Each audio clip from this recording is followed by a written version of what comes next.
मुस्तफ़ा। आज के इस वीडियो में मैं आपको बताऊंगा क्यूएस के बारे में। जो लोग क्यूएस हैं या क्यूएस का फील्ड ज्वाइन करना चाहते हैं उनके लिए ये वीडियो बहुत इंपॉर्टेंट है। तो क्यूएस के लिए सबसे इम्पॉर्टेंट चीज़ ये है कि उसको दो तीन चीज़ें जो शुरू में उसको पता होना चाहिए कि जो आइटम उसने निकालनी है, क्वांटिटी निकालनी है, उसका यूनिट क्या होना चाहिए, उसकी आइटम कौन कौन सी होती हैं और किस आइटम की कौन सा यूनिट होता है। तो अगर उसको ये पता होगा कि कौन सा यूनिट है जिस आइटम का, तो उस हिसाब से वो कैलकुलेट करेगा क्वांटिटी। और दूसरी चीज़ उसको ये भी पता होना चाहिए कि इसमें डिवीज़न कौन सी होती हैं। तो ये सारी चीज़ें मैं आपको इस वीडियो में बताऊंगा। तो इससे पहले आपसे रिक्वेस्ट है, अगर आप क्यूएस से रिलेटेड कोई भी चीज़ सीखना चाहते हैं तो प्लीज़ हमारे चैनल को लाइक करें और सब्सक्राइब करें और दूसरों के साथ शेयर भी करें। तो सबसे पहले आप देख सकते हैं ये स्क्रीन पे मैंने एक शीट एक्सेल पे बनाई हुई है। ये आपको मेरी वीडियो की डिस्क्रिप्शन से मिल जाएगी कि आपको पता होना चाहिए इसमें डिवीज़न क्या होती हैं। जैसे ये डिवीज़न 1 2 3 है, यानी कि साइट वर्क की डिवीज़न होती है, डिमोलिश की, स्टील वर्क की, अर्थ वर्क की, कंक्रीट की।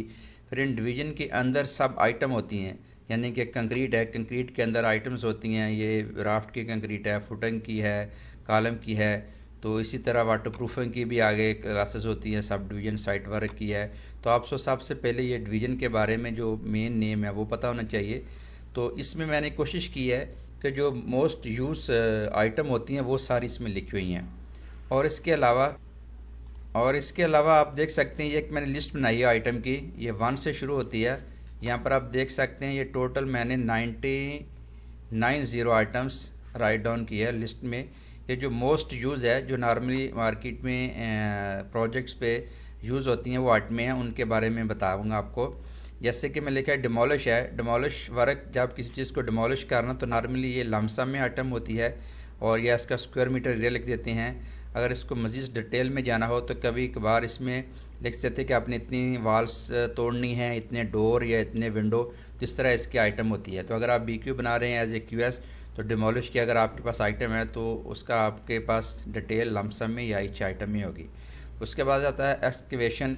आपको पता है एक्सकवेशन जो है ये बहुत ही बेसिक आइटम है कंस्ट्रक्शन में, और ये हमेशा क्यूबिक मीटर में या CFT में होती है। यानी कि हमारे पाकिस्तान में ज़्यादातर CFT भी यूज़ होता है, क्यूबिक मीटर भी, और जो इंटरनेशनल कंट्री हैं सऊदी अरबिया या दूसरे, यहाँ क्यूबिक मीटर होता है। तो आपको ये पता होना चाहिए जो भी कहीं भी आपने खदाई का काम करना जिसको एक्सकवेशन कहते हैं, फुटिंग की एक्सकवेशन है या कोई और है, तो इसके लिए यूनिट जो यूज़ होगा वो क्यूबिक मीटर में होगा। क्यूबिक मीटर का आपको पता लेंथ होगी, विड्थ होगी, हाइट होगी। यानी कि आपने पहले लेंथ देखनी कितनी है और उसकी विड्थ कितनी है, डेप्थ कितनी है, तीनों को मल्टीप्लाई करेंगे तो उसकी क्वांटिटी निकल जाएगी। इसी तरह किसी जगह बैक फिलिंग करनी है, रोड की है या कोई लैंड की फिलिंग करनी है, उसको क्यूबिक मीटर में होगा। टर्माइट कंट्रोल, ये टर्माइट कंट्रोल होता है जो ये दीमक वगैरह के लिए इसको कंट्रोल करने के लिए होता है। ये स्प्रे होती है एक तरह की, इसको हमेशा स्क्वायर मीटर में लेते हैं। यानी कि जो भी आपका बिल्डिंग का ऐसे एरिया होगा तो उसमें लेंथ और विड्थ लेनी है और उसको आप उसको स्क्वायर मीटर में लिखेंगे। पॉलीथीन शीट है जो अंडर कंक्रीट इसको ले करती हैं, उसके स्क्वायर मीटर में होती है। डैम्प प्रूफिंग यानी कि बिचुमन कोटिंग होती है जो अंडर द ग्राउंड इसको पॉलिश करते हैं, यानी कि बिचुमन लगाते हैं फुटिंग को, वो भी स्क्वायर मीटर में कैलकुलेट करते हैं। यानी कि आपको अगर पता हो ये बिचुमन है, क्यूबिक मीटर में आप कैलकुलेट नहीं कर सकते, ये स्क्वायर मीटर में। इसलिए आपको ये आइटम का पता होना चाहिए और आइटम से आपको पता होना चाहिए कि ये आइटम किस यूनिट में कैलकुलेशन करनी है। उसके बाद बहुत आप ईजी तरीके से इसकी कैलकुलेशन कर सकते हैं। इसलिए मैंने ये सारी आइटम लिखी हुई हैं। यहाँ पर इसका लिखा हुआ है किस यूनिट में इसको कैलकुलेट करना है। जैसे असफाल्ट वर्क है, असफाल्ट वर्क को आप क्यूबिक मीटर में नहीं BQ बनाना तो आपको स्क्वायर मीटर में या स्क्वायर फुट में लेंगे। नॉर्मली ये स्क्वायर मीटर में होती है, यानी कि रोड की लेंथ और विड्थ, और जो डिस्क्रिप्शन होती है वहाँ पर लिखा होता है 5 सेंटी या 10 सेंटी या 7 सेंटी की लेयर है। रोड मार्किंग होती है जो वो लीनियर मीटर में होती है। कंक्रीट जो पेवमेंट होती है वो भी स्क्वायर मीटर में होती है। इस तरह कर्ब स्टोन है, पेवमेंट है, सीमेंट टाइल्स है स्क्वायर मीटर में। फिर आगे कंक्रीट है। कंक्रीट के अंदर आपको पता होना चाहिए raft foundation, isolated footing, strap footing, ये क्या होती है। यानी कि फुटिंग राफ्ट होती है, ये पूरे एरिया में जब कंक्रीट कर देते हैं उसको राफ्ट फुटिंग कहते हैं। ये भी क्यूबिक मीटर में होती है, यानी कि आपने लेंथ देनी है, बिल्डिंग की विड्थ देनी है और डेप्थ देनी है, उसको राफ्ट कहते हैं। आइसोलेटेड फुटिंग होती है कि आपकी जो डिफरेंट फुटिंग है, एक इधर है एक इधर है, कॉलम के नीचे, उसका आप जो मीटर में क्रिएट बीम, कॉलम्स, जो ग्रेड स्लैब होती है वो नॉर्मली क्यूबिक मीटर में भी आती है और स्क्वायर मीटर में भी आती है, लेकिन अगर आप स्क्वायर मीटर में कैलकुलेट करोगे तो डिस्क्रिप्शन में आपको लिखना पड़ेगा कितनी थिकनेस की आप डाल रहे हैं। अब क्यूबिक मीटर में है तो आप इसको लेंथ, विड्थ और हाइट ले सकते हैं। इस तरह ये कंक्रीट कैट में है। इसमें वेट एरिया वाटर प्रूफिंग होती है। वाटर प्रूफिंग जो वो भी स्क्वायर मीटर में होती है। स्टील फेंस जो होती है या ना क्यूबिक मीटर में होती है ना स्क्वायर मीटर में होती है। इसकी हाइट लिखी होती है।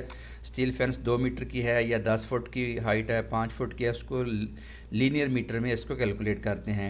इस तरह बाउंड्री वाल कभी कभी उसको फुल आइटम की कैलकुलेशन भी कर देते हैं और कभी इसको लीनियर मीटर में प्रीकास्ट होगी। स्टील स्ट्रक्चर स्क्वायर मीटर में। तो आप देख सकते हैं काफ़ी सारी आइटम मैंने लिखी हुई है, ये आपके नॉलेज के लिए। पार्टीशन जो होते हैं, एक तो पार्टीशन जिप्सम के होते हैं बोर्ड के, सीमेंट बोर्ड के, ग्लास सीमेंट के भी होते हैं, ग्लास पार्टीशन भी होते हैं। सीमेंट इसमें लिखा हुआ है, इसको मैं डिलीट कर देता हूँ, यानी ग्लास पार्टीशन भी होते हैं।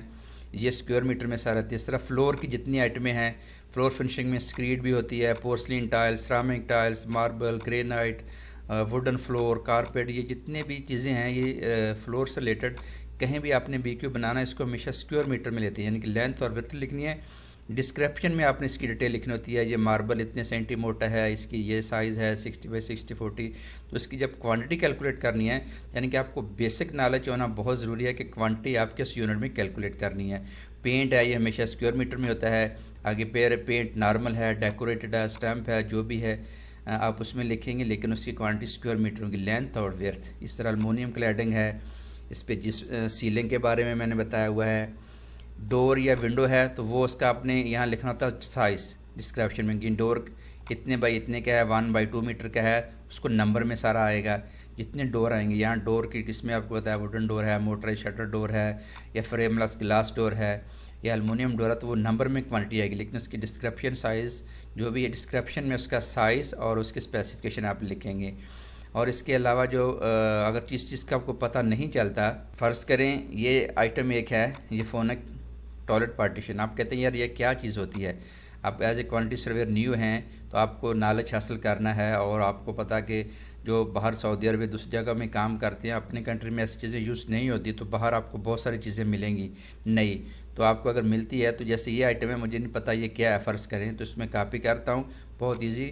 आप नेट पर जाएँ गूगल पे और यहाँ पर इसको कापी पेस्ट करें, उसके बाद यहाँ पर इंटर करें तो यहाँ पर देखेंगे इमेज में जाके ये आपको पता चल जाएगा फोनिक कैसेट फोनिक जो है टॉयलेट पार्टीशन। ये इस तरह के पार्टीशन होते हैं, ये अक्सर आजकल यूज़ होती हैं, स्पेशली हमारे सऊदी अरबिया में इधर।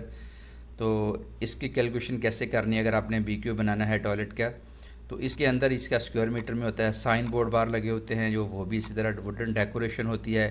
जो बड़े बड़े शोरूम होते हैं गाड़ियों के या दूसरे, उसकी जो सामने वाली फ्रंट वाल होती है उसको कर्टन ग्लास वाल कहते हैं। अंदर जो पार्टीशन होती है उसको ग्लास पार्टीशन कहते हैं, लेकिन जो बाहर का फ्रंट होता है उसको कर्टन ग्लास वाल भी कहते हैं, एलुमिनियम प्लास्टिक। तो मैंने इसमें मैक्सिमम जो आइटमें हैं वो लिखी हुई हैं और आगे बताया हुआ किस यूनिट में उसको कैलकुलेट करते हैं।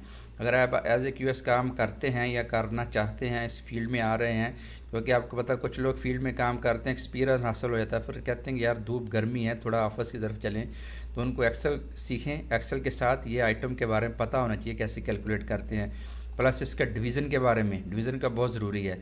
इसके अलावा ये तो सिविल से रिलेटेड थी। मैकेनिकल की बेसिक आइटम है, प्लम्बिंग का, उसको ड्रेन का, वाटर सप्लाई का, उसमें WC, हैंड वाश, टॉयलेट की आइटमें जो होती हैं, हैंड ड्राई करना, वाटर हीटर, ये पता होना चाहिए। इस तरह HVAC सिस्टम जो मैकेनिकल का होता है, AC का पता होना चाहिए कि AC स्प्लिट होते हैं, विंडो होते हैं, डक्टिंग सिस्टम होता है, पैकेज यूनिट होते हैं, और एयर कर्टन होते हैं, एग्जॉस्ट फैन, लूवर्स मैकेनिकल में ये आइटमें आती हैं जिसकी डिस्क्रिप्शन आप लमसम में लिखें।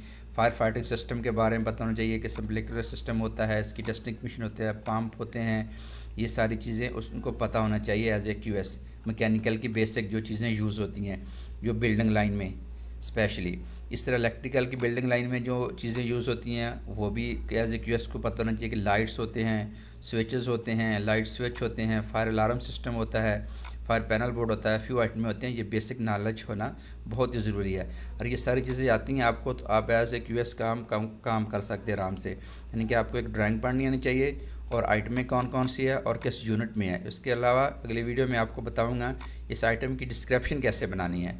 तो इंशाल्लाह मिलते हैं नेक्स्ट वीडियो में।